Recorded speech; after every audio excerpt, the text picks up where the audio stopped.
Shakalaka boom. You've tuned in to the free range human show of choice, your daily dose of reality radio. It starts right now. This is the Clay Edwards Show. I am, of course, Clay Edwards, coming at you live on 103.9 FM WYAB from here inside the Men's Health and Women's Wellness of Mississippi studios out here on the plush, secure, worldwide campus of WYAB, 103.9 FM. The big stick, soon to be bigger. Our antenna is taking a Viagra, and it's going to be much bigger here soon. Don't explain. Kids, don't ask. Don't ask. Anyhow, we're live here this morning. We're streaming worldwide at SaveJXN on Facebook, YouTube, and X. Facebook, YouTube, and X. Yes, and then we are at Clay Edwards Show on Rumble. Go subscribe. Hit the share button. Let us know where you're watching or listening at this morning. The Guns and Gear text line, 769-241-1944. 769-241-1944. I will remind y'all one more time. Only the Clay Edwards Show uses that number. The other shows do not use that number.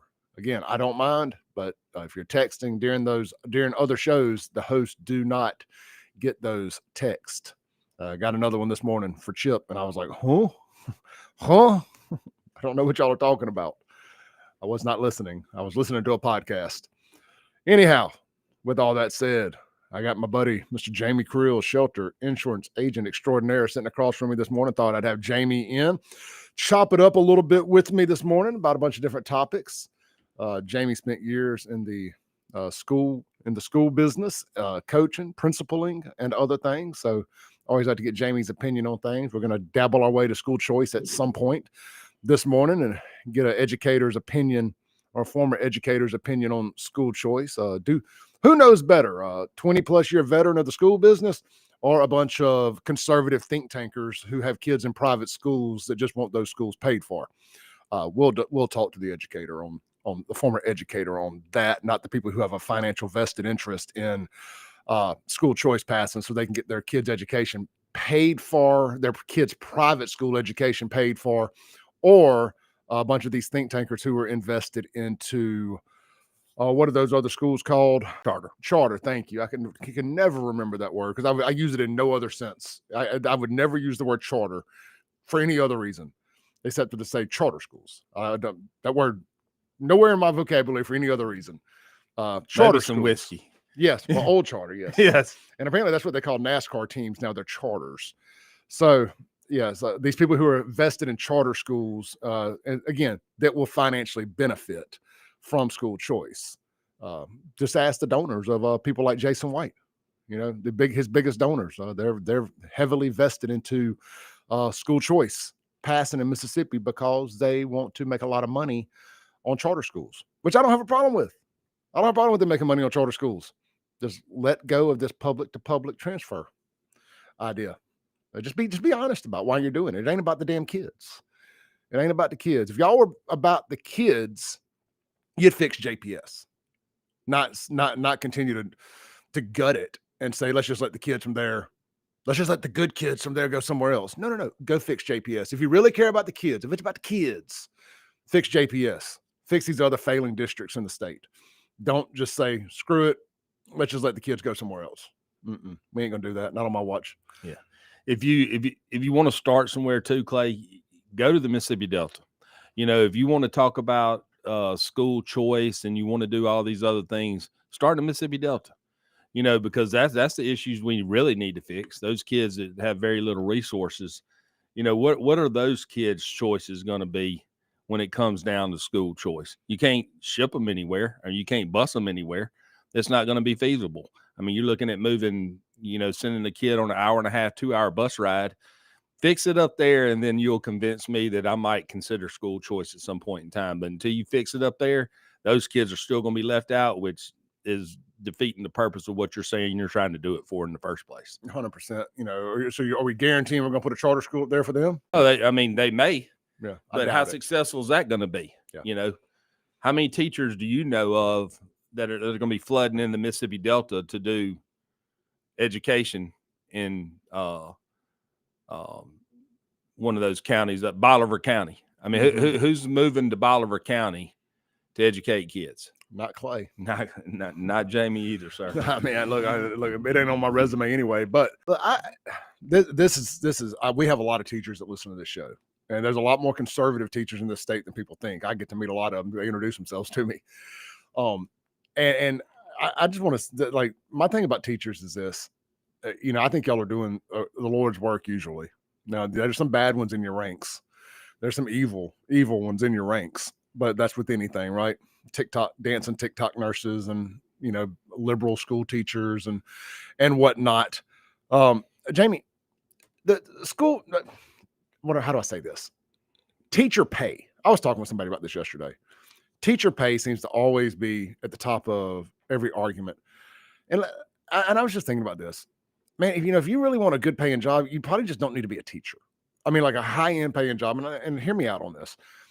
Even if you get into it and you're like, well, pay will increase. Well, let's just say it doubles within the span of you being a teacher. Is that still really worth, if you're talking about this from a financial benefit, is that still really worth going and having to get that college degree, potentially that master's degree, and take on the debt that comes with that to go make what teachers make so you can get into PERS? I don't know. Is that the long play? Is that a good idea? Well, like I said, I got in back in the 90s. Yeah. And was it a good financial play? The reason I got out of education was two reasons. And I think I've shared this with you before. When I was a principal at Warren Central, we lost 5 kids in 5 car accidents in 5 months. Byram was similar to that in the 90s when I was there. It wasn't that many in 5, but it was every year 1 to 2 kids in a car wreck. Well, starting out August, September, October, November, December, we had a child pass away in a car accident. And I'm telling you, I about had a heart attack. And, it was weighing on me. I had to check myself into the hospital, this, that, and the other, because as educators, if you truly care about what you're doing, you're going to be invested in kids. I mean, that's just plain. You can't help yourself. And I was way too attached to these kids not to be mourning the loss of kids and worried about the well-being of the other students over there that was mourning the loss of these kids. And then the second thing is, my wife came to me one day out of the blue and she said, what's a shame? And I said, what's that? She said, it's a shame that you will never be financially compensated for the skill set that the Lord has blessed you with. And man, that sat with me for months. And I'm thinking to myself, first of all, I had to break down what she was talking about and realize what it was she was talking about, and then how to utilize it. How do I best communicate to people? How do I best, build relationships? Because I think that's what the Lord puts us here for, is to build relationships throughout your life that make it worthwhile to live in. I mean, that's what we all go back to at the end of the day. And so when she said that, I was like, golly, and so it kind of led me into getting into sales. And I had a guy, make me an offer to get out of the schools to get into some sales. And I did that. And then I was in the car business for a little bit, and being into insurance, man, being able to help people with insurance, being able to, still continuously build relationships. That's what it's all about. But no, you won't even double. Like, the entry is so high now for educators, first year educators, and they had to do that to get more people into it. But there's still, and I shared this, I think 2 times before I was on this show, I showed you the teacher shortages, and that's 2,300 or yes, right at 3,000. Yeah, right. 3, but 2,300's in Benny Thompson's district. Yeah. And it's just when you think about, the 100 plus school districts that we have in the state, and then we're still that undermanned, is the problem is not going to get any better anytime soon. Is consolidation an answer for some of this? Well, I don't think there's any question about consolidation. I look at the school district that I was in, Vicksburg Warren School District, and I was talking to my good friend Jimmy Thurman this past weekend, about consolidating the schools. Him and Randy Wright, we were all sitting there, and when it's not financially feasible for you to continue to run a quality education, and the money's not there, and you're seeing your population slowly dwindle, you have to do something. And while you may have 2 factions in Warren County, which there are, you have your Vicksburg and you have your Warren Centrals, when you have that and everybody's so daggum hard-headed not to come together for the betterment of the kids of today, then, hey, that's shame on you. Sometimes you have to get rid of the old norms and everything else to move forward and be more progressive about it. Do private schools and charter schools pay better? They can. They typically don't, but they can. Because I'm guessing that they're able to pay more because they're not knee deep in PERS and stuff like that. So that you go make. I guess what you see a lot of people do is go work their way through the state, get into PERS, or get into their retirement, work to retirement, and then they go take private school gigs, right? So when you look, I see that in coaching, yeah, but they have to leave the state sometimes to do it. How does that work? So let's look at a regular teacher. Hold that thought. Let's take a break real quick. Come back, and I want to pick up there. Okay. All right. This is the Clay Edwards Show. We got shelter insurance agent extraordinaire Jamie Creel here in the studio with us as we're streaming worldwide, and we are pumping across the airwaves here this morning on WYAB 103.9 FM. We'll be right back. Don't go anywhere on the Clay Edwards Show. Welcome back into the Clay Edwards Show here live on WYAB. In the studio this morning with shelter insurance agent, Mr. Jamie Creel. We might as well do a shelter insurance plug here, Jamie. Tell people why they should pick you when they need insurance, my friend. Well, I Sell tell you, yourself. It's not really selling myself. We talked about this all the time. When you have a product you can believe in and you can stand behind, and it just makes it easy knowing that your company is going to do the right thing time and time and time again. And I feel like I represent the best insurance company there is, and I feel like that I'm the best agent that we have to offer. And we have a lot of great agents out there, but if you don't feel that way, who are you? So insurance has been really good to me, but like I told you, it's helped me build relationships. And I'm telling you, when disaster strikes, you're gonna want me on your side. With the connections and stuff. I mean, we really make things happen when you need it the most. And I feel like it's been a blessing. Partnering up with you has really been a blessing. All the people, I probably get 5 to 10 people a week calling me, and I really appreciate everything you've done for me in that regards. And I won't let you down, nor will I let the people down that make the choice to switch to shelter. Is the juice worth the squeeze dealing with the Clay Edwards Show? Whoo, boy, that's the $1 million question, is it? Here's the thing. You may be, what's the term I'm looking for? People don't know your heart, Clay. People, you truly want to help everybody. And that's what I have a hard time with. People don't understand how good a person you are at heart and how I don't want them to. Well, I get it, but I mean, then people ask you for stuff. That's right. But here's the thing: you truly care about all people, and it may sound like you're one-sided one way or the other, but it's just not simply that way. I am. I'm on the side of good. Yeah, I'm on the side of right, and there's a clear line that I think is blaringly obvious. On what side that is, what is good, what is bad. And I'm on the side. I want people to quit robbing, stealing, killing, drug dealing, and littering. And if you're on that side over there, I don't want you nothing to do with you. You're trash to me. Yeah. You need to go get right with the Lord, and then I'll get right with you. But until then, we ain't got nothing to talk about. I don't want to hear about what you want to do, what you're gonna do. Go do it, and then I'll talk to you. I like that, Clay. I'm on the side of good. That's good. Yeah, I don't think it ain't no mystery. Right. I get it. We talk about people that do bad crap, and I can't help that is particularly one demographic around here, and they get upset about it. Quit doing bad crap, and Clay, quit talking about you. It's plain and simple. It's black and white, literally. On paper, black and white. It's in print. Yeah. It ain't hard. Don't quit fa-foing. Yeah, and we'll quit talking about you. Last I checked, though, you don't discriminate with your championships. No, but they choose not to see that. It's funny how the algorithms work. Yeah, that's right. Right. Well, look, man, we were talking about school choice, and we were at the point about I asked you, could do private and charter schools pay more? And my assumption is they do, because they don't necessarily have to invest into PERS and all these other things. So they're all able to pay more on the front end, I guess, being the week-to-week paychecks, month-to-month paychecks, a salary, And I'm assuming that you got a lot of older teachers in private and public schools, and this is just Clay thinking out loud here. So tell me if I'm wrong, but I feel like you get a lot of people who come from, they retire in the public, in the public space, and they come to the private space once they can collect their PERS and then double dip, so to say. And I have no problem with that. Right. And you can actually do that in public school now. They'll let you come back and work a limited time and you can make more money. So this is how a public school teacher's salary works. Okay. So you have the entry level, which is, I think, right around 38,000, whatever the course may be. It was a lot lower back when I was in education. I just can't wrap my head around going to work for $30-something thousand a year when I can go sell cars and make 60 plus out the box if I'm not scared to talk to people.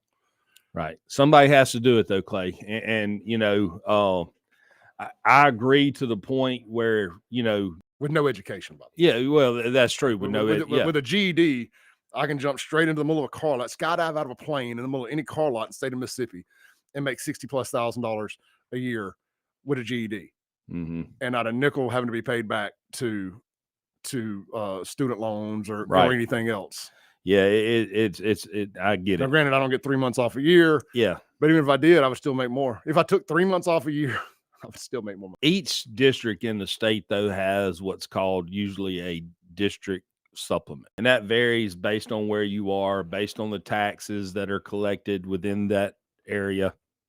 And for the longest time, the stipends on the coast were just abnormal, you know, abnormally large because of the casinos and the negotiations they had with the casinos back in the day.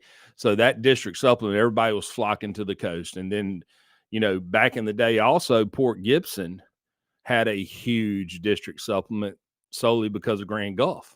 You know, all their sports teams, they were driving around these big fancy charter buses that they had bought. You know, Grand Gulf had just pumped in so much money from the income. And so that local taxation gives more to those particular teachers who have better tax bases. But as far as them paying more, private school really doesn't pay more. Your administrators typically make more in the private school deal because they have to make everything work, the fundraising, the making sure the budget's, you know, balanced. And so they have a little tougher job. You just have so many more of those people in the public school sector that is every public school that I know of is really top heavy. You know, they've got a superintendent, at least one assistant superintendent, if not 2 or 3. Then they have curriculum specialists across the board for every subject. Then you start getting into your school district personnel. And when you start paying all those people in addition, that's draining more monies away from the actual monies that could go to the teachers. I'm just thinking, like, you could trim so much fat off these districts and pay these teachers more money.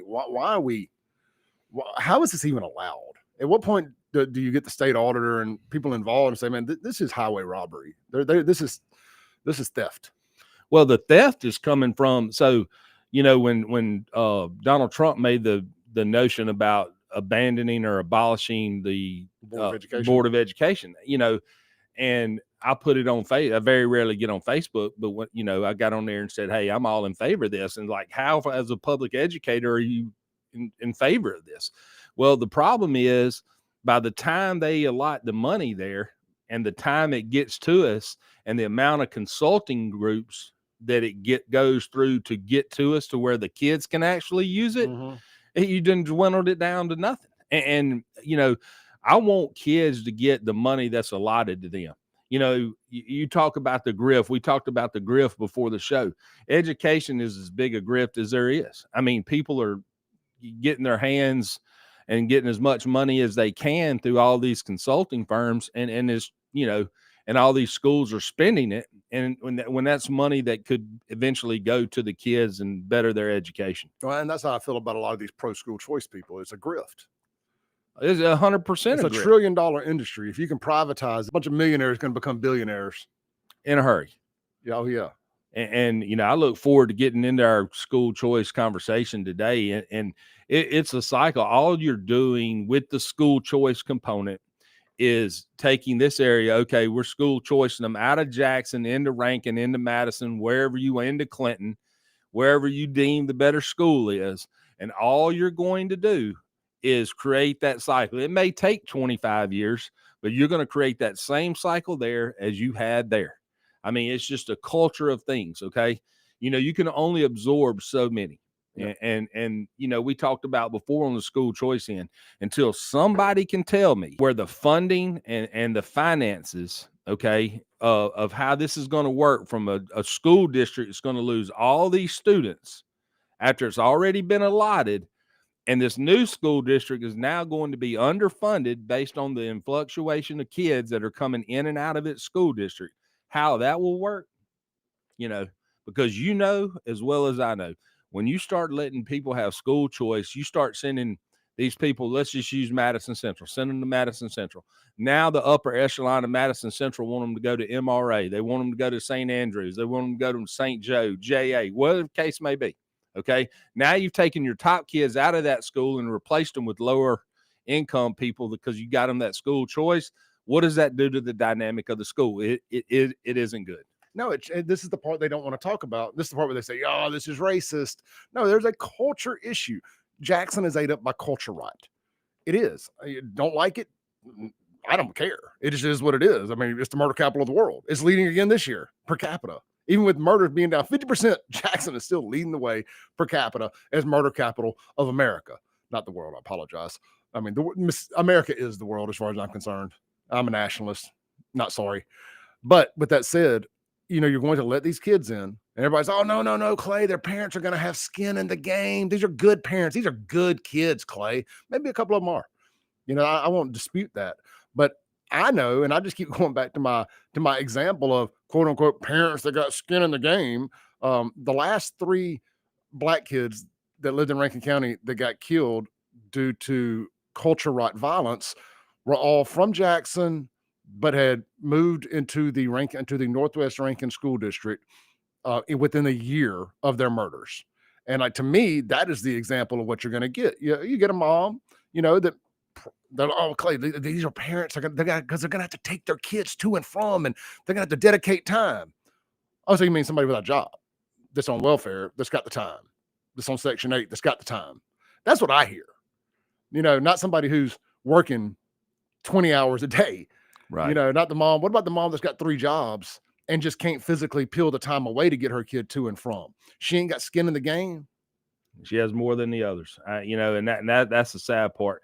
You know, I think that's led to a lot of our crime in Mississippi, in the United States, is economic stability in the home when you don't have 2 parents there and one has to take the burden of providing for multiple kids.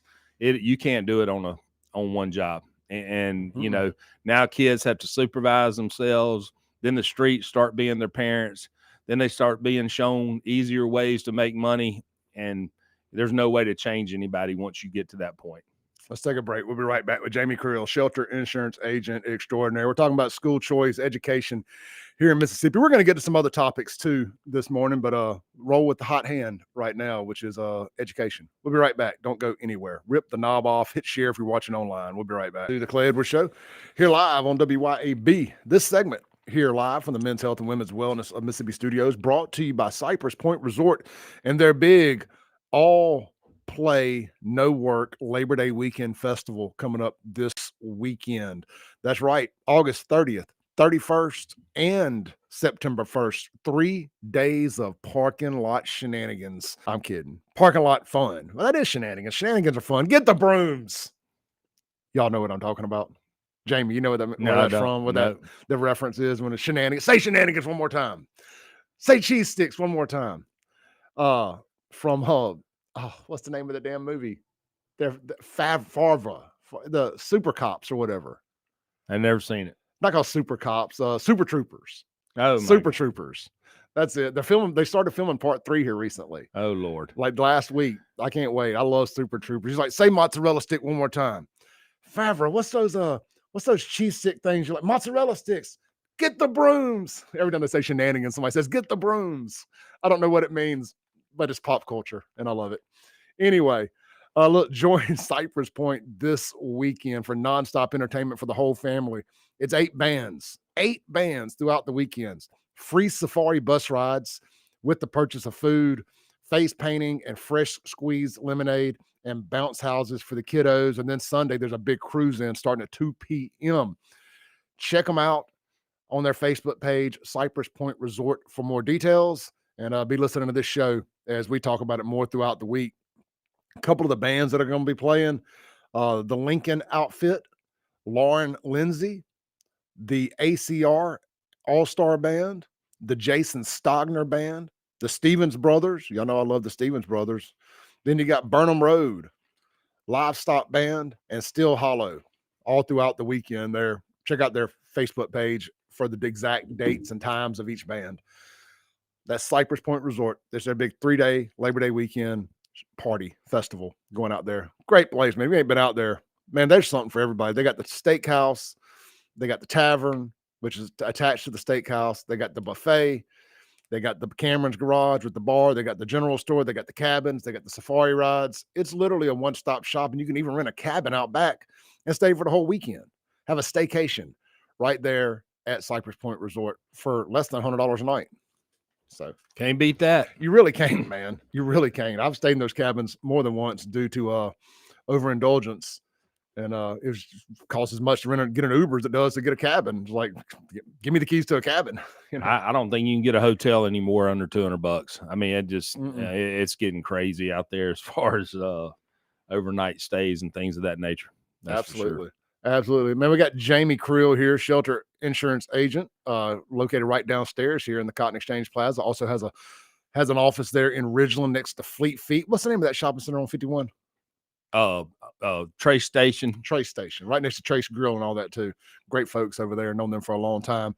Jamie, where did we leave off at? I get to talk about live music and good times, and I get sidetracked. We were talking about the salaries of public school teachers, and is it worth the student loans and things of that nature? And we talked about how the money coming back down gets lost in the shuffle. Conveniently lost in the shuffle. Yeah, that's right.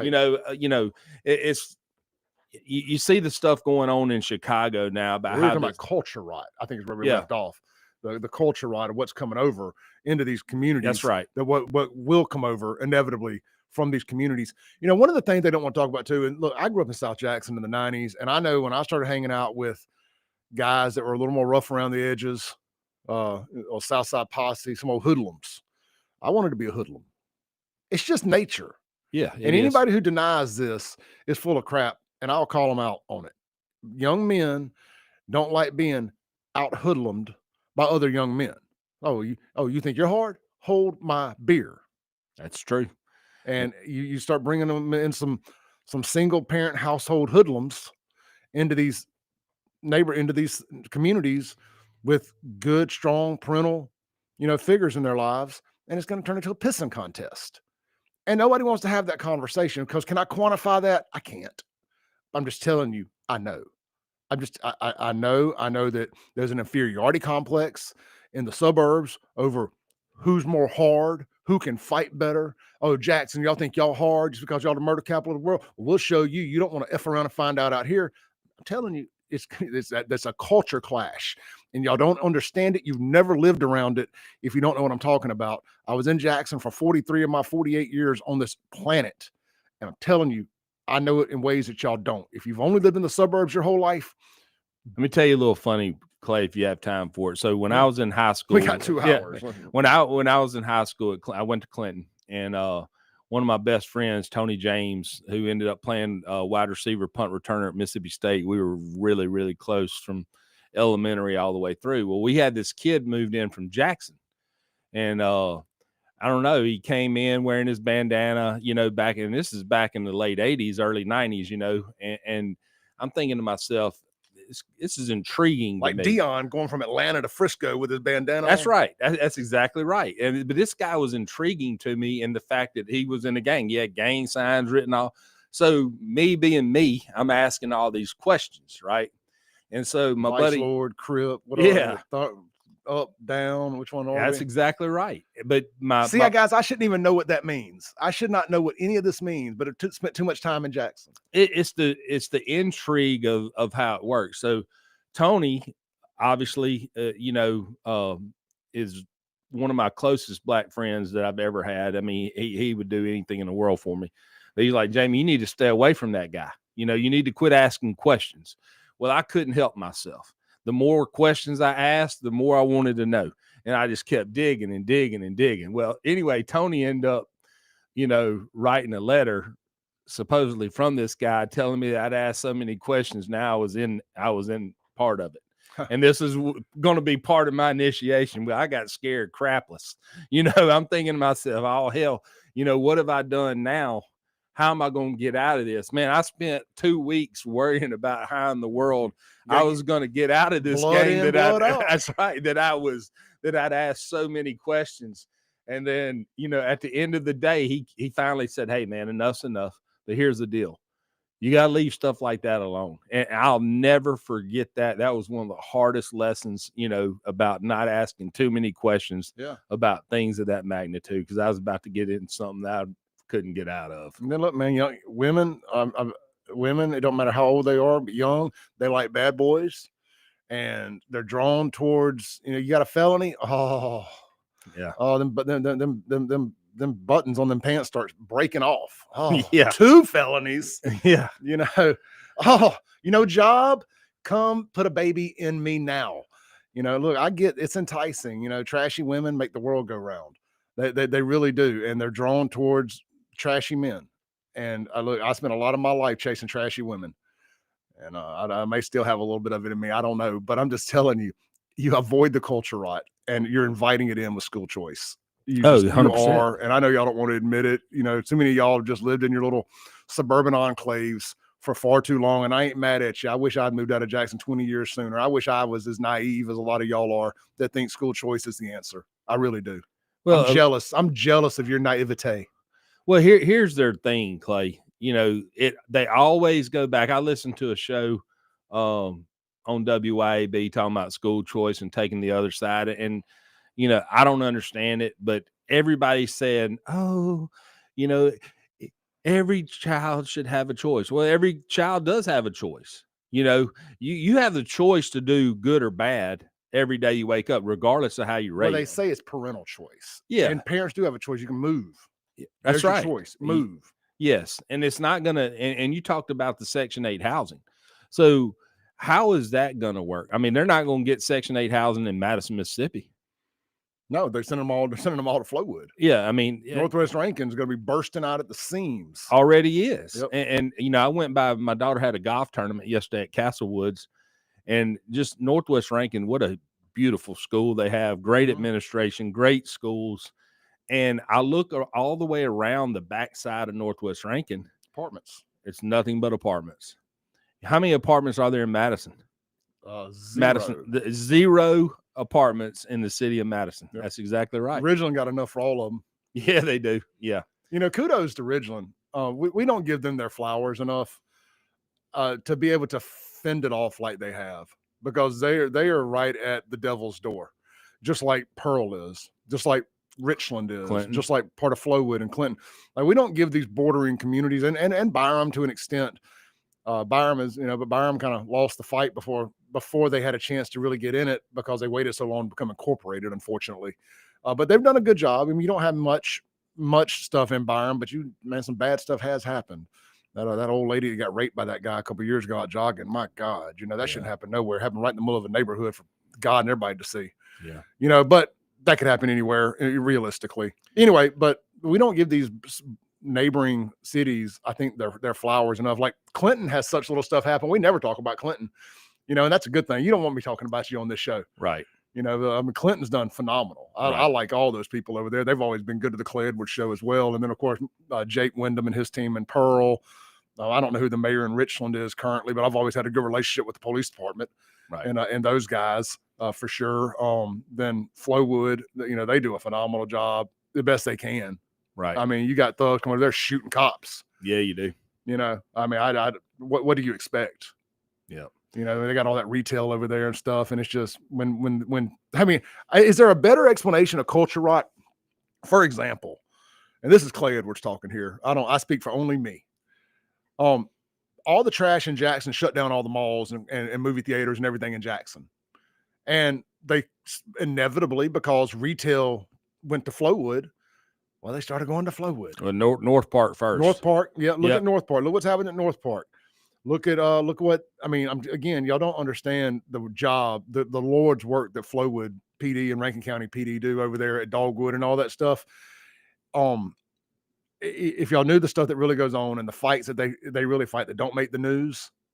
I mean, I was in the chief's office one day talking to him about something, and just the stuff I heard on the radio, you know, that the calls he was getting about stuff and this, that, and the other, and pursuits and everything.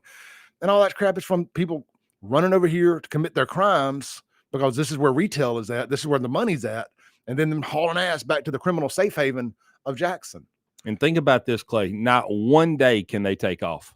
You take off one day. They can't take off one shift, Jamie. That's right. You take one shift, 2 shifts, 3 shifts, 1 day.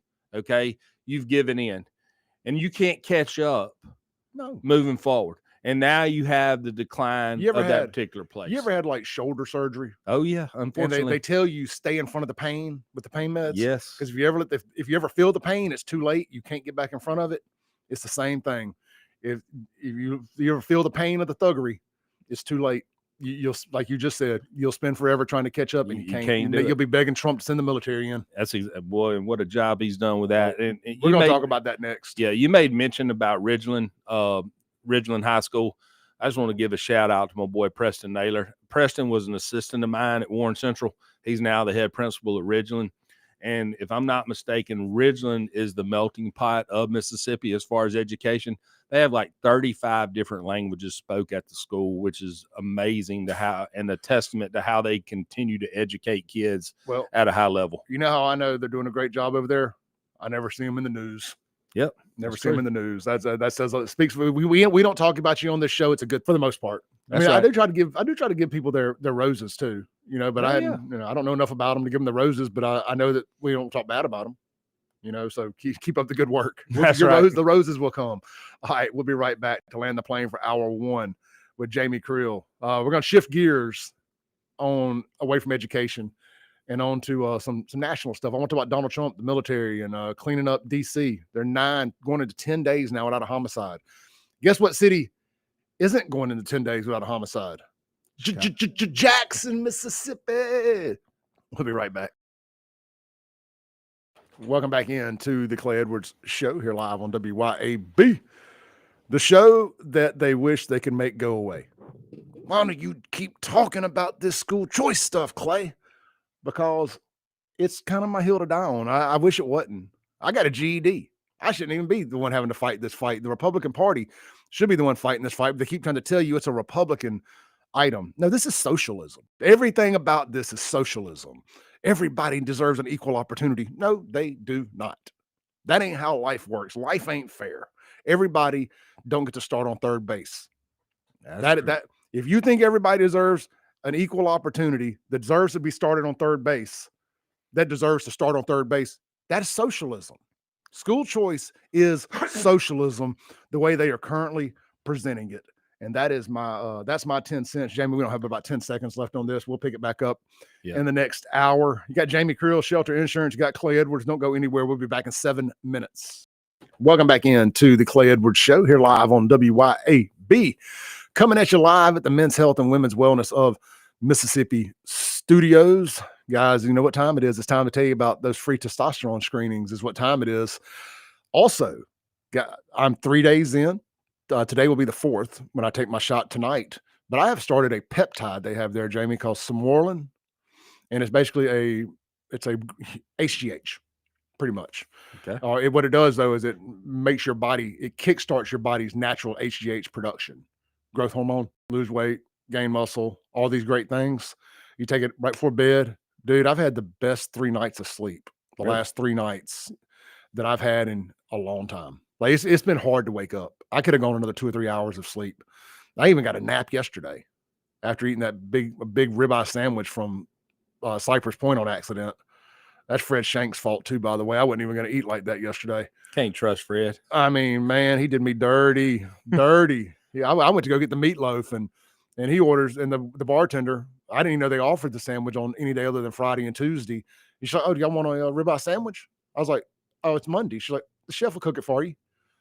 I'm predisposed. I couldn't say no. I didn't have this thing. I know how good it is. Right. Fred's like, well, that's what I want. I'm like, I thought we were coming for the meatloaf, Fred. Yeah. And man, that thing was fine. I ate the whole, so did Fred, ate the whole dang thing. And the fries are good too, but I only ate 2 or 3 of those because I ate the whole damn sandwich, which immediately, thank God I was driving Fred. I don't know that I could have made it back up 471. I get it. To go home to go to sleep. Like I was dozing off, like riding back up 471. Food, meat coma. You've heard of the meat sweats? Yes. Brother, I had the meat sweats yesterday for show. What's the shot called again? The shot is called Sumorlin. Okay. I'll send you a little video about it. All right. I did some research on it, and I came to the conclusion that basically I needed it. So I got my testosterone. If I can turn this back into muscle, man, I'd be a hell of a man. Yeah. Hey.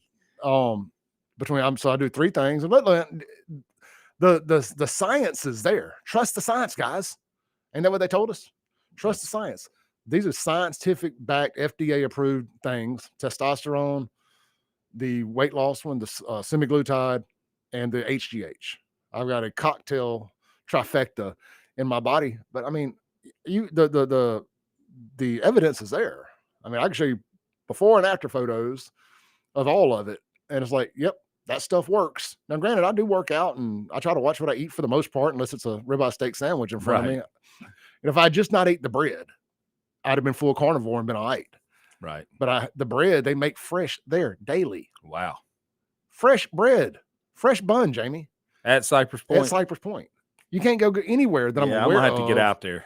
I don't know. There's another restaurant that I'm aware of that makes their hamburger bun in-house. No. And it maybe there is. Full disclosure, I'm just not aware of it. I've been in the kitchen there, so I've had a whole conversation with Mo, the owner, about the bread.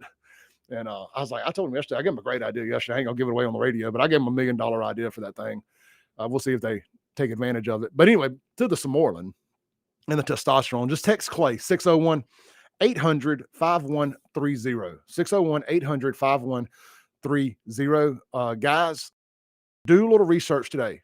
You know, if you're at a point where you think that you need, some growth hormone, which I don't know that it really matters where you're at in your journey. But if you feel like you've hit a wall, maybe it's time to look at the growth hormone, the Sumorlin. It's a peptide. Do a little research. Go to YouTube. Type in benefits of Sumorlin, whatever peptides. There's a ton of content out there, and decide if it's for you. I've decided that it's for me, and I'm going to be y'all's crash test dummy on this thing.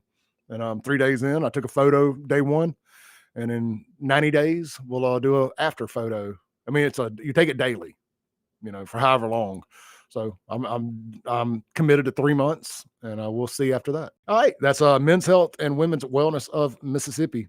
They got it all out there. They can be your general physician too for less than $200 a month. They can be your general physician. Man, talk about saving some money there. Especially if you don't have insurance or anything like that, health insurance, or even if you do, avoid getting those copays. I don't know. I'm not really the vast knowledge of insurance copays and whatnot. The guy across from me is, but it can save you some money, and you have a good personal relationship with your physician. And man, that matters. It's like having a good personal relationship with your insurance agent. Absolutely. Being able to just text your nurse practitioner or your doctor and be like, ... question, and then answer, and save you a trip having to come in there and all that stuff, man. It goes a long way. Pharmacists too. I mean, being able to, forget prescription on Friday and they go up there on a Saturday. I mean, if you want people to do business, if you want people to do business with you, got to do things other folks aren't willing to do, man. Brother, look, every now and then you got to do business with a conglomerate. But you mentioned pharmacy, and they're not a sponsor here. They know they're welcome to come on the show, but Brandon Discount Drugs is who I use. Ryan and his team, the whole team out there are just phenomenal. I got my whole family and friends, anybody that'll listen to me, I sing the praises of Brandon Discount. My parents live in Byram still, or South Jackson, whatever you want to call it. And they come all the way out there to Brandon to get their medicine now. And because it's just so easy to deal with and the hard to find stuff. Do you know that some of these national chains racially discriminate against white people? Well, I do know this. The medicine needs. My son has all kinds of issues, and Walmart will not carry the things that he needs. Yeah. And it's crazy. Yeah. Some of these national chains they racially discriminate against white people in favor of minorities if medicine gets low. And I mean, I've seen it happen. And we've had to move my daughter's medicine out there. My dad's medicine. My mom doesn't take anything that I think there's a shortage of. Right. But I don't want to name the names of them places, and somebody able to prove me wrong and then sue me. But use your imagination. There's pretty much only one big national chain left, 2 big national chains left, and there's one on about every corner. So you use your imagination there. But these independent pharmacies, they don't. It's we're going to take care of the patient. There ain't no dang discrimination of anybody, minority or otherwise. And I just like doing business with small town folks. Yeah. Where do we want to go, man? Let's what about the text messages? You're gonna read? Yeah, man, let's read some text messages on the Guns and Gear text line. That's a good idea. That's a good idea. But I do want to shift gears a little bit, and there's a big update on Hooters of all things. Oh, wow. Being a proud Gen Xer, I didn't want Hooters to die on my watch. I firmly blame millennials and thereafter on boobies becoming unpopular. So I was like, on the watch of Clay Edwards, and to make America whole again, to make us a great country again, we need Hooters to be a successful chain. It says a lot about us. It's part of the fabric of America, and Hooters is on the rise. The rebirth of Hooters. I got a fun story that I want to hit on that. Unlike Cracker Barrel, I wanted to hit that too. I hadn't had a chance to talk about that. So somebody texts in here and they sent a screenshot of something, but I'm just going to read what they text. School choice advocates are using special needs as their base, not reading, writing, and math. Statutes in place for education departments to deal with failing schools. Yeah, they are. A lot of them are using the special needs stuff. And on this, I've said that if somebody has a special need, there needs to be an ability for them to go to a school that offers the best services for that need. And they have that. It's already in place. Yes. So when I was a principal at Warren Central, I mean, we had people being shipped to us from other areas where they could not deal with those special needs. What was the special? What did Warren Central specialize in? Well, so we had a severe and profound classroom. What does that mean? Well, it's the saddest thing you've ever seen. The first day I walked into severe and profound, I walked in to a kid who basically didn't have any ears or a nose. Okay. And severe is in like disability. Disabled, severely disabled, wheelchair, just, legitimately handicapped. And those services are there for people to extend and go over boundaries if needed. Okay. So one of the things now you see, and I don't mean to cut you off, but I want to make sure I get this in, is everybody has autism now. Yes. And everybody, even people that don't, are being diagnosed with autism, so doctors can write them prescriptions for stuff. And 1 out of every 9. Yeah, shenanigans. I don't believe it. Some people have socially awkward ain't autism. You're just socially awkward. But neither here nor there. There is a rise in autism, legitimate autism. It is, and a lot of schools can't deal with these kids. Or have a hard time with them. They can't take when I say deal with, I don't mean that as the kid is bad. I mean, they don't have the staffing and the ability and the classroom size to work with these kids and work through their learning disability. I don't like calling it that. I hate that term, learning disability. But it's like people learn differently. Right. And so there are schools that I hear are good and have really good, legitimate autism classes. Is this true? Well, they need to have an education about it. And this is a true story that happened in the last 2 weeks. Okay. I'm not going to name the school. Sure. But I went with a friend as a educational consultant to sit in with their teachers and a behavior specialist and the counselor and principal, the whole yards. Okay.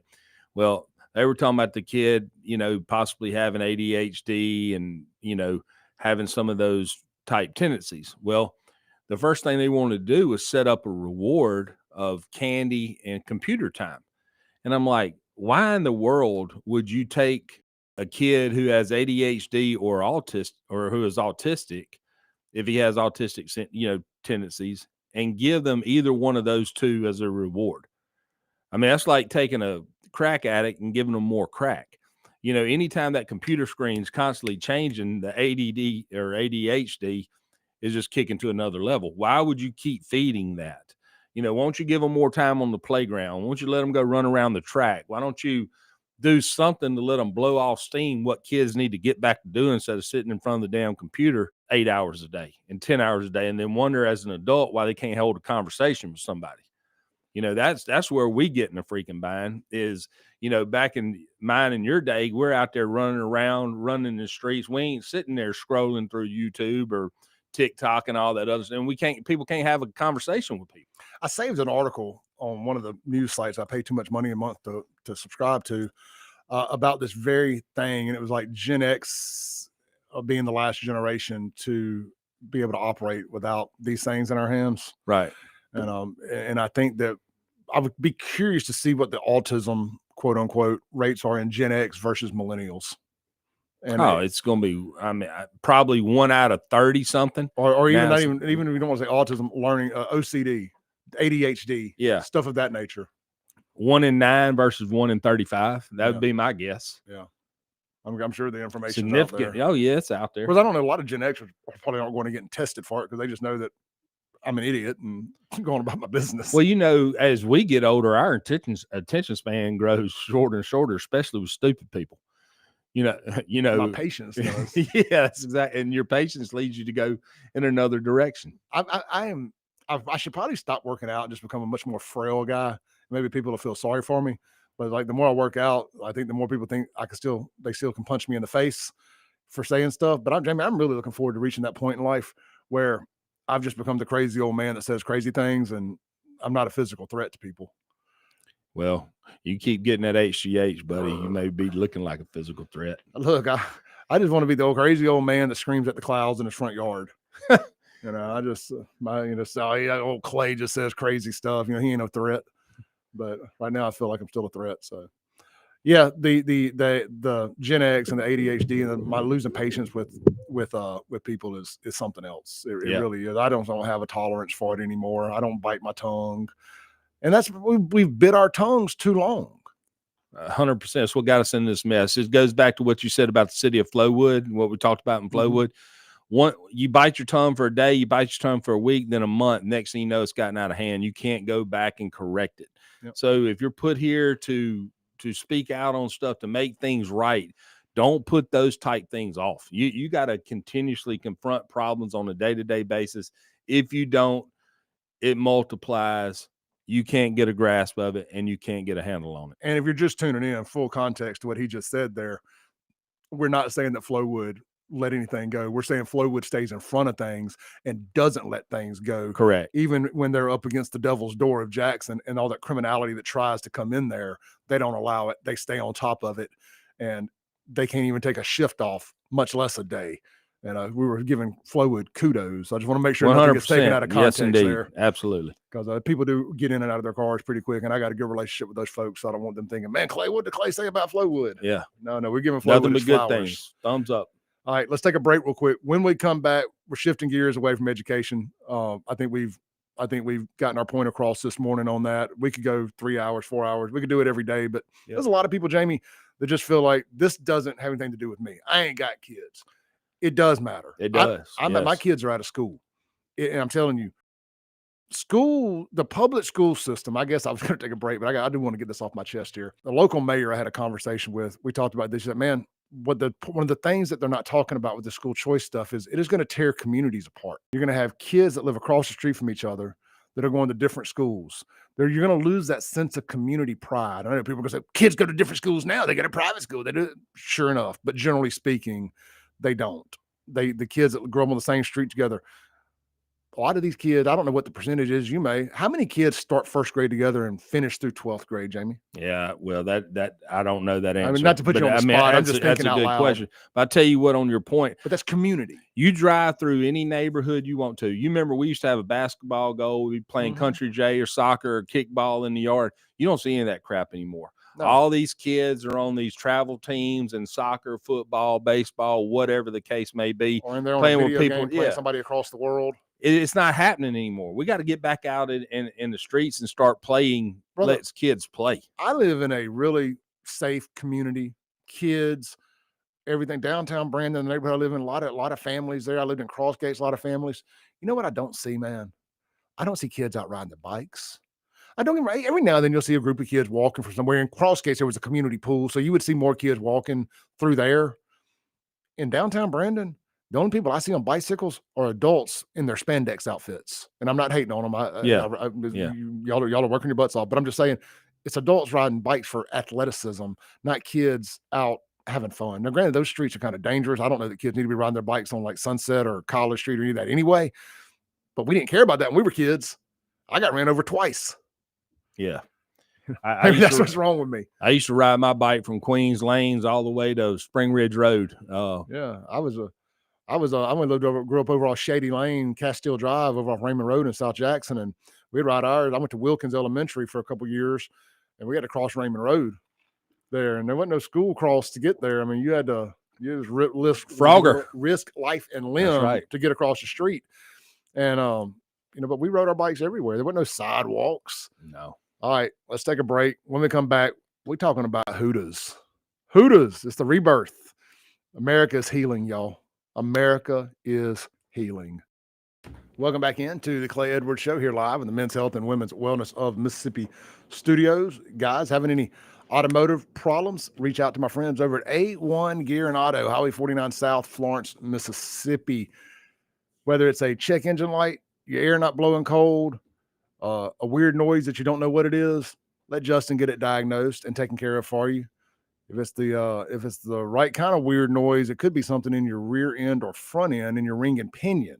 And that just so happens to be what they specialize in there. You hear a roaring noise, that's probably something in your rear end. You got a jerking feel when you take off or slow down, that could be something in your rear end or your front end, depending on if it's front wheel drive or rear wheel drive vehicle or all wheel drive. They got you covered at A1 Gear and Auto. Swing by, check them out today, reach out to them.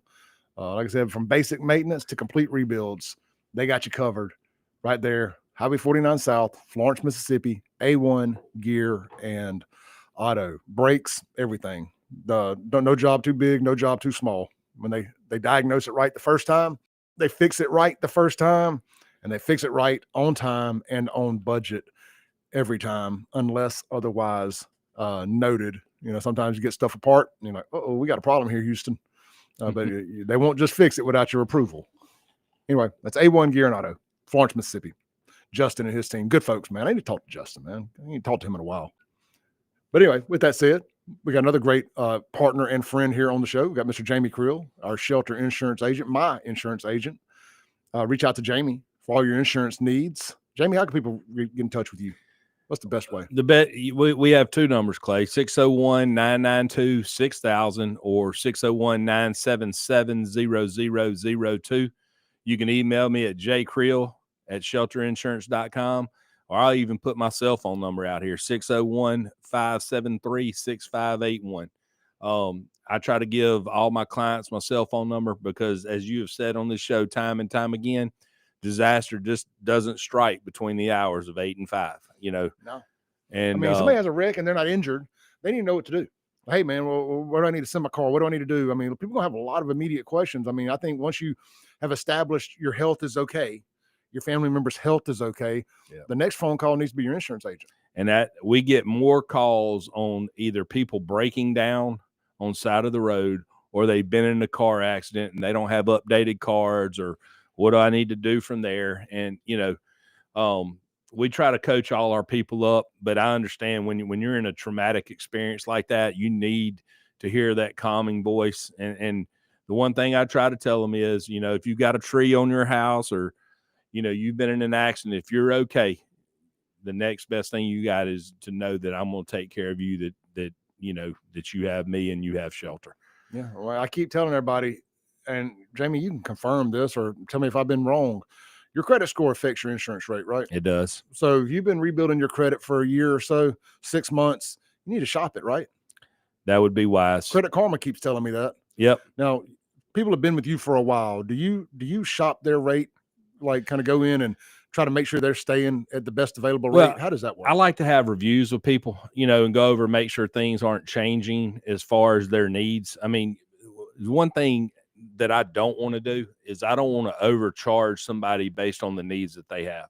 So if you don't have the need to have this type of coverage anymore, let's look at something different. Mm-hmm. I don't want the most amount of premium that you can pay. I'd rather have less premium and more clients, because, pretty much we're on a referral basis, Yeah.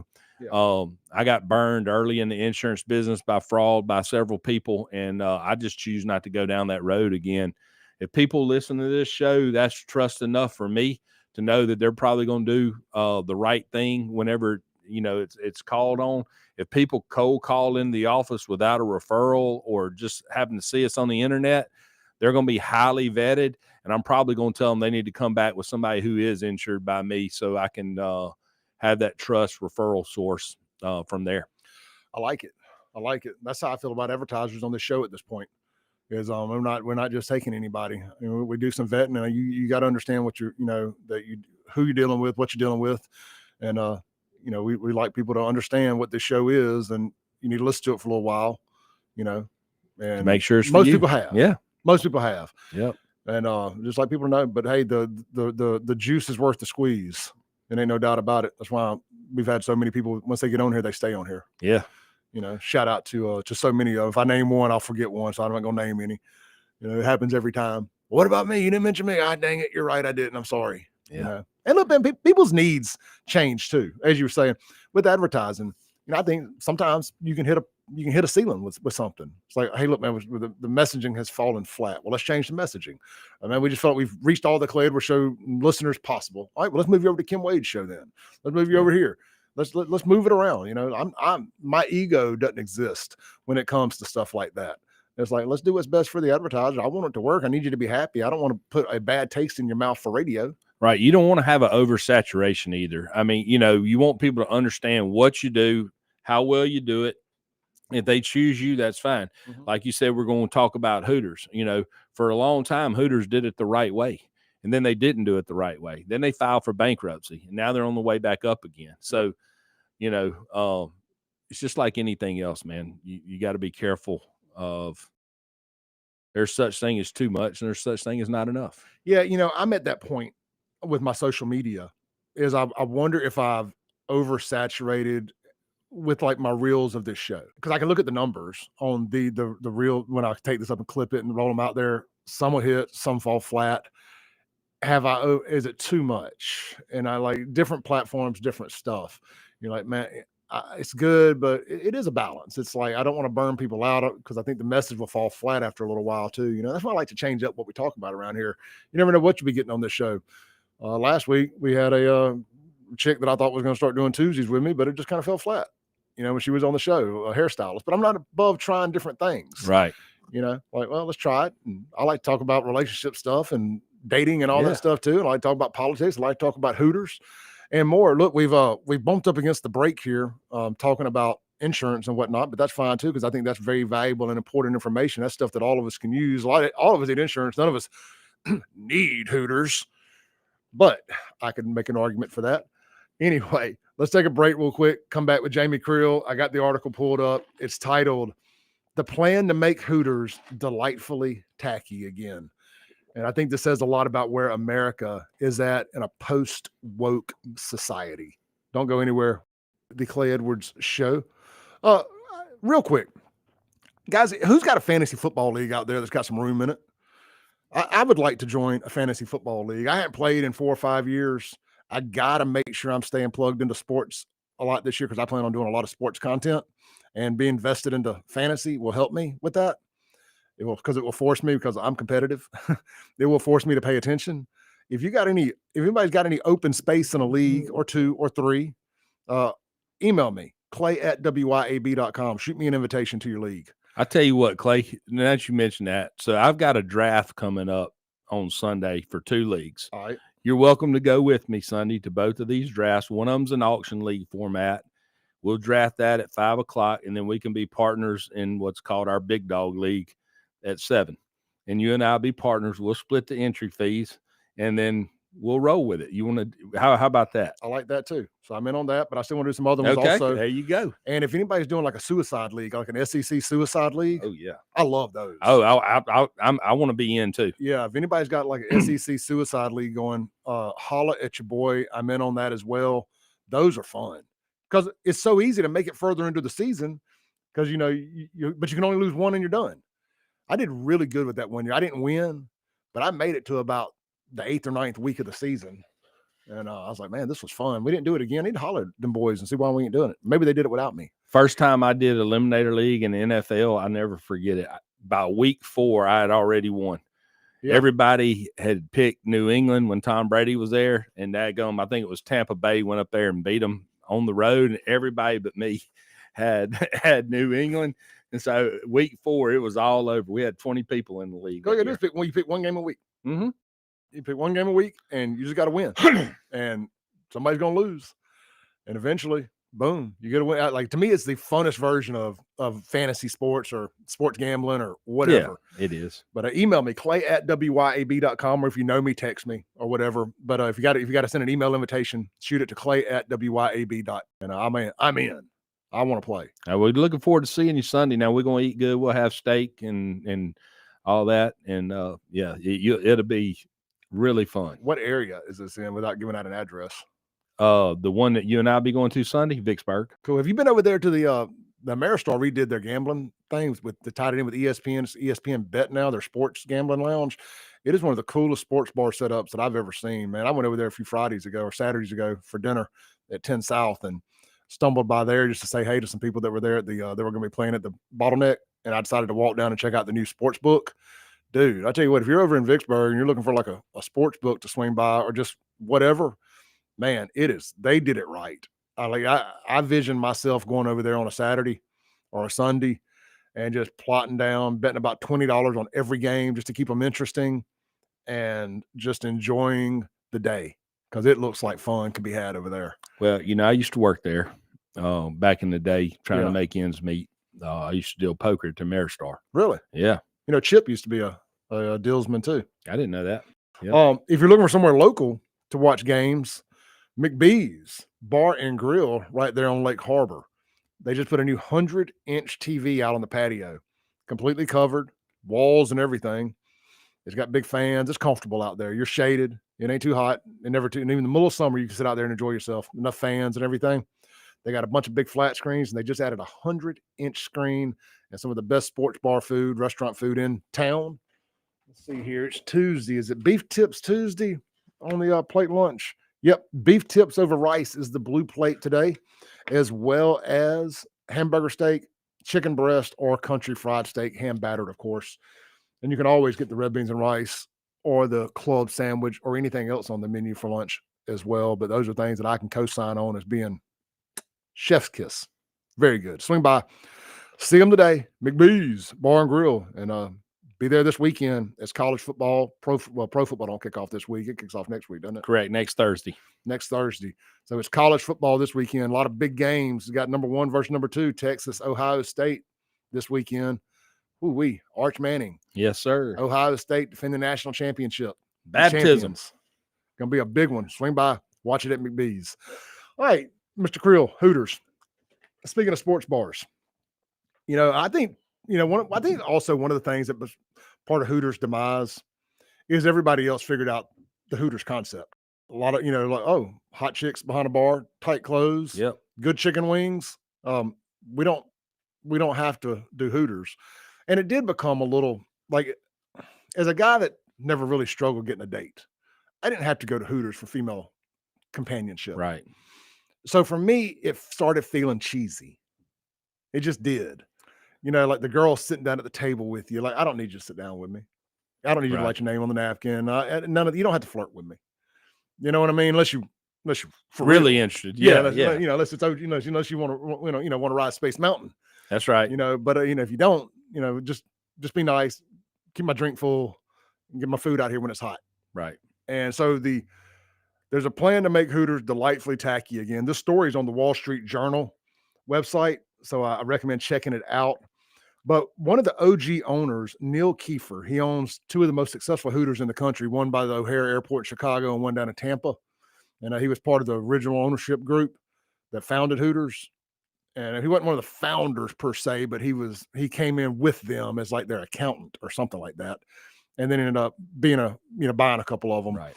And he was one of the first franchisees of Hooters. So he is, he battled with Hooters of America, which was the corporation that came in and bought, like the conglomerate that came in and bought Hooters. And they had over 100 franchises. Well, now he is. They're in bankruptcy, and he's looking to take them all over. And they're in agreement that he should be the guy to do it. So it shouldn't be an issue here. But like they just got away from stuff. They made the girls' shorts too short. They made them like bikini bottoms. And don't get me wrong, there's a time and a place that you want to see some cheeks hanging out the back of some bikini bottoms. That's usually at the pool or on the beach. Not necessarily when you're serving me my food. That's right. I can go to the strip club if I need that. Hooters doesn't need to be the minor leagues to Danny's. They just need to be a place with good-looking chicks serving wings. Like they really did have good food, legitimately. And they lost their way somewhere. There were some lawsuits with minorities and guys that wanted to be Hooter girls and all these other things, and they lost their way. And they became less about the experience, because Hooters, say what you will, it was always family friendly. If there was ever a baseball tournament, all the kids piled in there. Yes, sir. And like I said, they lost their way somewhere. And the one in Jackson can't be indicative of the rest of them. Jackson lost its way, and the Hooters just kind of became part of the cultural issue of, girls from the suburbs didn't want to go work at Hooters. So it just kind of skewed one direction, and it is what it is. And then Twin Peaks opened and was the death knell for Hooters. And then Twin Peaks said, we want out of this hellhole, and they left altogether. And it left Jackson without a restaurant. Right. At least a chain one. So it'll be interesting to see if Hooters can revive. Will Central Mississippi ever get one again? My understanding is, and I can't confirm or deny this, I could probably ask Jake. He wasn't the mayor then, but he would know, I would think. They wanted to build over there. They wanted to build one over there in Pearl by the movie theater and all that. And I think that would be a home run location for one. And I think maybe Pearl told them no, that they didn't want that in their town, which that seems crazy to me. I don't know if that's true or not, but if it is, shame on the former leadership that would have said no to that. But and then my understanding was they wanted to put one right next to where Phillips is out on the reservoir, or where Phillips was, right next to Cockatoo Walk there. And that would have been a Hooters on the res. Oh yeah, that would have been a home run. Killed it. I mean, just printing money. I'm gonna say this, Clay, and this goes for you and your show. This goes for Hooters. It goes for Southwest Airlines. It doesn't matter. Okay, when you get away from your core values, okay, people will start to stray. And once again, here we go again. You cannot get it back. If you have a set of core values that you're doing business on, or you're portraying, or you're serving food on, doesn't matter, and you get away from those because you're not going to be able to perfect what's not inside of you and what your core value is, you will start to lose business. And that's exactly what happened to Hooters. It happens to so many businesses. What happened to Hollywood? Yeah, absolutely. You got all these badass action stars that love blowing stuff up and shooting stuff and doing all this stuff, then coming out and telling all the rest of us that these guys that portray these manly men, then you find out that they're waving the LGBTQ elemento flag and telling everybody that guns are bad and all this other stuff. They go super woke. Then they're not supposed to have some sense of believability of these characters they're playing. And I get that it's fiction, and I kind of have to suspend my disbelief, but I can't suspend my disbelief when Arnold Schwarzenegger gets on there and says, F your freedom. F my freedom. F you. Yeah. F gone. You. It's because of my freedom that you were able to come over here and do what you did as a citizen, as an American, become a millionaire, become one of the most famous people in the world, become the governor of California. Yeah. F my freedom. F you, you piece of crap.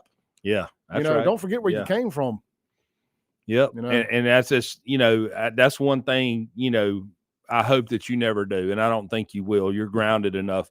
Once you lose your core values, man, people say, well, how do you sell so much insurance? Well, I have traits that I've been given, God given, and I can't get away from those traits. If I get away from those traits, my business will start to go down. You have to continuously know what your internal, who your base is. Yeah, that's right. Well, that's so exactly right. I think one of the reasons the Hooters slipped also was something out of their control. Young men, I've got about a minute and a half to get this in. Young men have been pistol whooped into thinking that it is wrong to desire a woman, to go and to want to see a hot chick, to go kind of fawn over a big set of breasts and stare at a nice booty and some big tight shorts. I mean, there's nothing wrong with that. There's nothing wrong to desire an attractive woman. Most women want you to think they're attractive. Yeah, well, it ain't sexual assault to desire an attractive woman. It's just not. And we got to get back to men, young men especially, wanting to see some boobies. Yeah. It's all right. 13, 14-year-old kid. It's all right to be going into puberty and start wondering about the other sex. It ain't against the law. That's how Human. life works. Yeah, human nature. It's human nature. Like, it's okay, man. Take them young kids to Hooters and, let them see what happens when you grow up. Yep. I mean, like, it's okay to want to go see a hot chick.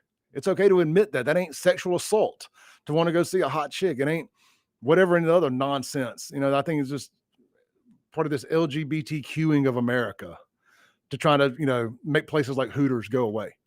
Go open up a ding dongs. Yeah. If you want some equality when it comes to restaurants. There you go. Hot dogs. Yep. Whatever they're called. All right, man, let's take a break, come back, land the plane for the day. Get out to your local sports bars, man. There's a lot of hot chicks, working at those right now. You ain't got to wait on a Hooters to come back. We got plenty of buy local. We'll be right back on the Clay Edwards Show.